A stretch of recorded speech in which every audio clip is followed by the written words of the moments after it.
पुस्तक का नाम गायत्री महाविज्ञान भाग 3। लेखक पंडित श्रीराम शर्मा आचार्य जी। आनंदमय कोश ऑडियो 21। नाद साधना। शब्द को ब्रह्म कहा है क्योंकि ईश्वर और जीव को एक श्रृंखला में बांधने का काम शब्द के द्वारा ही होता है। सृष्टि की उत्पत्ति का प्रारंभ भी शब्द से हुआ है। पंच तत्वों में सबसे पहले आकाश बना। आकाश की तन्मात्रा शब्द है। अन्य समस्त पदार्थों की भांति शब्द भी दो प्रकार का है, सूक्ष्म और स्थूल। सूक्ष्म शब्द को विचार कहते हैं और स्थूल शब्द को नाद। ब्रह्मलोक से हमारे लिए ईश्वरीय शब्द प्रवाह सदैव प्रवाहित होता है। ईश्वर हमारे साथ वार्तालाप करना चाहता है, पर हम में से बहुत कम लोग ऐसे हैं जो उसे सुनना चाहते हैं या सुनने की इच्छा करते हैं। ईश्वरीय शब्द निरंतर एक ऐसी विचारधारा प्रेरित करते हैं जो हमारे लिए अतीव कल्याणकारी होती है। यदि सुना और समझा जा सके तथा उसके अनुसार मार्ग निर्धारित किया जा सके तो निःसंदेह जीवनोद्देश्य की ओर द्रुत गति से अग्रसर हुआ जा सकता है। यह विचारधारा हमारी आत्मा से टकराती है। हमारा अंतःकरण एक रेडियो है जिसकी ओर यदि अभिमुख हुआ जाए, अपनी वृत्तियों को अंतर्मुख बनाकर आत्मा में प्रस्फुटित होने वाली दिव्य विचार लहरियों को सुना जाए तो ईश्वरीय वाणी हमें प्रत्यक्ष में सुनाई पड़ सकती है। इसी को आकाशवाणी कहते हैं। हमें क्या करना चाहिए, क्या नहीं, हमारे लिए क्या उचित है या अनुचित, इसका प्रत्यक्ष संदेश ईश्वर की ओर से प्राप्त होता है। अंतःकरण की पुकार, आत्मा का आदेश, ईश्वरीय संदेश, आकाशवाणी, तत्व ज्ञान आदि नामों से इसी विचारधारा को पुकारते हैं। अपनी आत्मा के यंत्र को स्वच्छ करके जिस दिव्य संदेश को सुनने में सहायता प्राप्त कर लेते हैं वे आत्मदर्शी एवं ईश्वर परायण कहलाते हैं। ईश्वर उनके लिए बिल्कुल समीप होता है जो ईश्वर की बातें सुनते हैं और अपनी उससे कहते हैं। इस दिव्य मिलन के लिए हाड़ मांस के स्थूल नेत्र या कानों का उपयोग करने की आवश्यकता नहीं पड़ती। आत्मा की समीपता में बैठा हुआ अंतःकरण अपनी दिव्य इंद्रियों की सहायता से इस कार्य को आसानी से पूरा कर लेता है। यह अत्यंत सूक्ष्म ब्रह्म शब्द दिव्य विचार तब तक धुंधले रूप में दिखाई पड़ता है जब तक कषाय कल्मश आत्मा में बने रहते। जितनी आंतरिक पवित्रता बढ़ती जाती है उतने ही दिव्य संदेश बिल्कुल शब्द रूप से सामने आते हैं। आरंभ में अपने लिए कर्तव्य का बोध होता है, पाप पुण्य का संकेत होता है। बुरा कर्म करते समय अंतर में भय, घृणा, लज्जा, संकोच आदि का होना तथा उत्तम कार्य करते समय आत्मसंतोष, प्रसन्नता, उत्साह होना इसी स्थिति का बोधक है। यह दिव्य संदेश आगे चलकर भूत, भविष्य, वर्तमान की सभी घटनाओं को प्रकट करता है। किसके लिए क्या भविष्य बन रहा है और भविष्य में किसके लिए क्या घटना घटित होने वाली है, वह सब कुछ उसे प्रकट हो जाता है। और भी ऊंची स्थिति पर पहुंचने पर उसके लिए सृष्टि के सब रहस्य खुल जाते हैं। कोई ऐसी बात नहीं है जो उससे छुपी हो, परंतु जैसे ही इतना बड़ा ज्ञान उसे मिलता है वैसे ही वह उसका उपयोग करने में अत्यंत सावधान हो जाता है। बाल बुद्धि के लोगों के हाथों में यह दिव्य ज्ञान पड़ जाए तो वे इसे बाजीगरी के खिलवाड़ करने में ही नष्ट कर दें, पर अधिकारी पुरुष अपनी शक्ति का किसी को परिचय तक नहीं होने देते और उसे भौतिक बखेड़ों से पूर्णतः बचाकर अपनी तथा दूसरों की आत्मोन्नति में लगाते हैं। शब्द ब्रह्म का दूसरा रूप जो विचार संदेश की अपेक्षा कुछ सूक्ष्म है वह नाद है। प्रकृति के अंतराल में एक ध्वनि प्रतिक्षण उठती रहती है जिसकी प्रेरणा से आघातों द्वारा परमाणुओं में गति उत्पन्न होती है। उससे सृष्टि का समस्त क्रियाकलाप चलता है। यह प्रारंभिक शब्द ओम है। यह ओम ध्वनि जैसे जैसे अन्य तत्वों के क्षेत्र में होकर गुजरती है वैसे उसकी ध्वनि में अंतर आता है।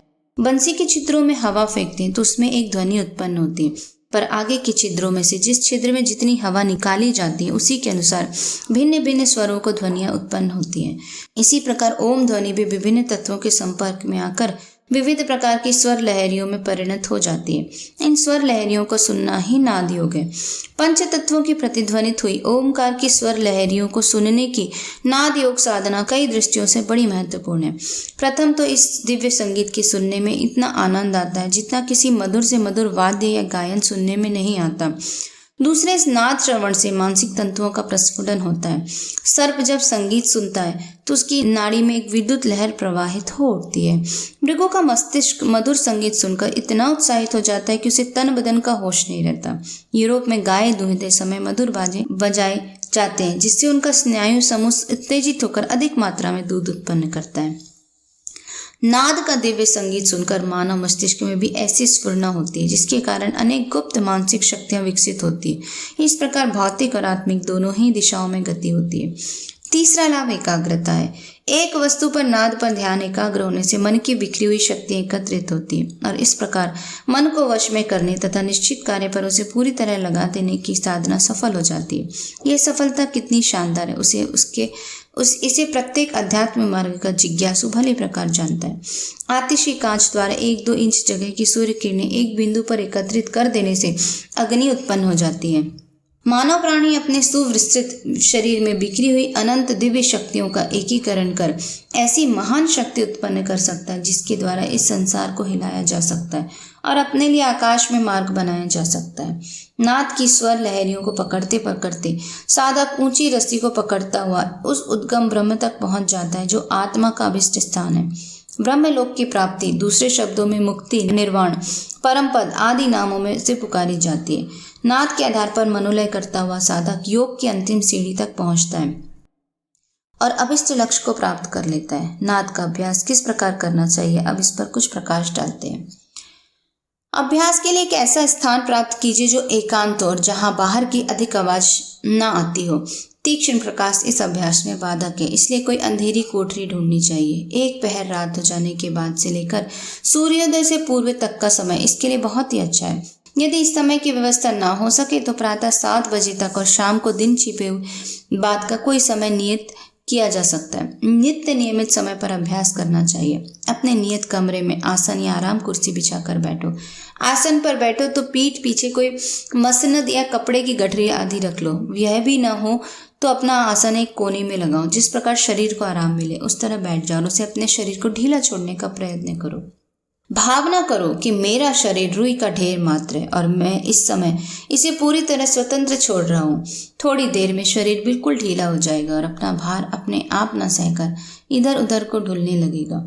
आराम कुर्सी, मसनद या दीवार का सहारा ले लेने से शरीर ठीक प्रकार अपने स्थान पर बना रहेगा। साफ रुई की मुलायम सी 2 डांटें बनाकर उन्हें कानों में लगाओ कि बाहर की कोई आवाज भीतर प्रवेश न कर सके। उंगलियों से कान के छेद बंद करके भी काम चल सकता है। अब बाहर की कोई आवाज तुम्हें सुनाई ना पड़ेगी। यदि पड़े भी तो उस ओर से ध्यान हटाकर अपने मूर्धा स्थान पर ले जाओ और वहां जो शब्द हो रहे हैं उन्हें ध्यान पूर्वक सुनने का प्रयत्न करो। आरंभ में शायद कुछ भी सुनाई ना पड़े, पर 2-4 दिन के प्रयत्न के बाद जैसे जैसे सूक्ष्म कर्णेंद्रिय निर्मल होती जाएंगी वैसे ही वैसे शब्दों की स्पष्टता बढ़ती जाएगी। पहले कई शब्द सुनाई देते। शरीर में जो रक्त प्रवाह हो रहा है उसकी आवाज रेल की तरह धक धक धक धक सुनाई पड़ती है। वायु के आने जाने की आवाज बादल गरजने जैसी होती है। रसों के पकने और उनके आगे की ओर गति करने की आवाज चटकने की जैसी होती है। यह 3 प्रकार के शब्द शरीर की क्रियाओं द्वारा उत्पन्न होते हैं। इसी प्रकार 2 प्रकार के शब्द मानसिक क्रियाओं के हैं। मन में चंचलता की लहरें उठती है। वे मानस तंतुओं पर टकराकर ऐसे शब्द करती हैं मानो टीन की तरह मेह बरस रहा हो। और जब मस्तिष्क ब्रह्म ज्ञान को ग्रहण करके अपने में धारण करता है तो ऐसा मालूम होता है मानो कोई प्राणी सांस ले रहा हो। ये 5 शब्द शरीर और मन के हैं। कुछ ही दिन के अभ्यास से, साधारणतः 2-3 सप्ताह के प्रयत्न से यह शब्द स्पष्ट रूप से सुनाई पड़ते हैं। इन शब्दों के सुनने से सूक्ष्म इंद्रियां निर्मल होती जाती है और गुप्त शक्तियों को ग्रहण करने की उनकी योग्यता बढ़ती जाती है। जब नाद श्रवण करने की योग्यता बढ़ती जाती है तो बंसी या सीटी से मिलती जुलती अनेक प्रकार की शब्दावलियां सुनाई पड़ती हैं। यह सूक्ष्म लोक में होने वाली क्रियाओं का परिचायक है।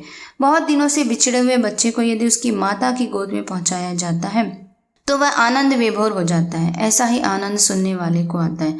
जिन सूक्ष्म शब्द ध्वनियों को आज वह सुन रहा है वास्तव में यह इसी तत्व के निकट से आ रही है जहाँ से कि आत्मा और परमात्मा का विलगाव हुआ है और जहाँ पहुंचकर दोनों फिर एक हो सकते हैं। धीरे धीरे यह शब्द स्पष्ट होने लगते हैं और अभ्यासी को इसके सुनने में अद्भुत आनंद आने लगता है। कभी कभी तो वह उन शब्दों में मस्त होकर आनंद से विह्वल हो जाता है और अपने तन मन की शुद्ध भूल जाता है। अंतिम शब्द ओम है। वह बहुत ही सूक्ष्म है। इसकी ध्वनि घंटा ध्वनि के समान रहती है। घड़ियाल में हथौड़ी मार देने पर जैसे वह कुछ देर तक झंझनाती रहती है उसी प्रकार ओम का घंटा शब्द सुनाई पड़ता है। ओमकार ध्वनि जब सुनाई पड़ने लगती तो निद्रा, तंद्रा या बेहोशी जैसी दशा उत्पन्न होने लगती है। साधक तन मन की सुध भूल जाता है, समाधि सुख का तुरीय अवस्था का आनंद लेने लगता है। इस स्थिति से ऊपर बढ़ने वाली आत्मा परमात्मा में प्रवेश करती जाती है और अंततः पूर्णता परमात्मा अवस्था को प्राप्त कर लेती है। अनहद नाद का शुरू रूप है अनाहत नाद। आहत नाद वे होते हैं जो किसी प्रेरणा या आघात से उत्पन्न होते हैं। वाणी के आकाश तत्व से टकराने तथा किन्हीं दो वस्तुओं के टकराने वाले शब्द आहत कहे जाते हैं। बिना किसी आघात के दिव्य प्रकृति के अंतराल से जो ध्वनियाँ उत्पन्न होती उन्हें अनाहत या अनहद कहते हैं। वे अनाहत या अनहद शब्द प्रमुखतः 10 होते हैं, जिनके नाम संहारक, पालक, सृजक, सहस्त्रदल, आनंद मंडल, चिदानंद, सच्चिदानंद, अखंड, अगम, अलख है। इनकी ध्वनियाँ क्रमशः पायजेब की झनकार की सी, सागर की लहर की, मृदंग की, शंख की, तुरही की, मुरही की, बीन सी, सिंह गर्जन की, नफीरी की, बुलबुल की सी होती है।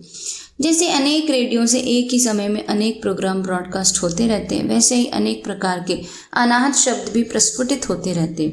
उनके कारण, उपयोग और रहस्य अनेक प्रकार के 64 अनाहत अब तक गिने गए हैं, और पर उन्हें सुनना हर किसी के लिए संभव नहीं। जिसकी आत्मिक शक्ति जितनी ऊंची होगी वे उतने ही सूक्ष्म शब्दों को सुनेंगे, पर उपरोक्त 10 शब्द सामान्य आत्मबल वाले भी आसानी से सुन सकते हैं। यह अनंत सूक्ष्म लोकों की दिव्य साधना है। सूक्ष्म जगत में किसी स्थान पर क्या हो रहा है, किसी प्रयोजन के लिए कहाँ क्या आयोजन हो रहा है, इस प्रकार के गुप्त रहस्य इन शब्दों द्वारा जाने जा सकते हैं। कौन साधक किस ध्वनि को अधिक शब्द स्पष्ट और किस ध्वनि को मंद सुनेगा, यह उसकी अपनी मनोभूमि की विशेषता पर निर्भर है। अनहद नाद एक बिना तार की देवी संदेश प्रणाली है। साधक इसे जानकर सब कुछ जान सकता है। इन शब्दों में ओम ध्वनि आत्म कल्याणकारक और शेष ध्वनियाँ विभिन्न प्रकार की सिद्धियों की जननी है। इस पुस्तक में उनका विस्तृत वर्णन नहीं हो सकता। गायत्री योग द्वारा आनंदमय कोश के जागरण के लिए जितनी जानकारी की आवश्यकता है वह इन पृष्ठों पर दे दी गई है।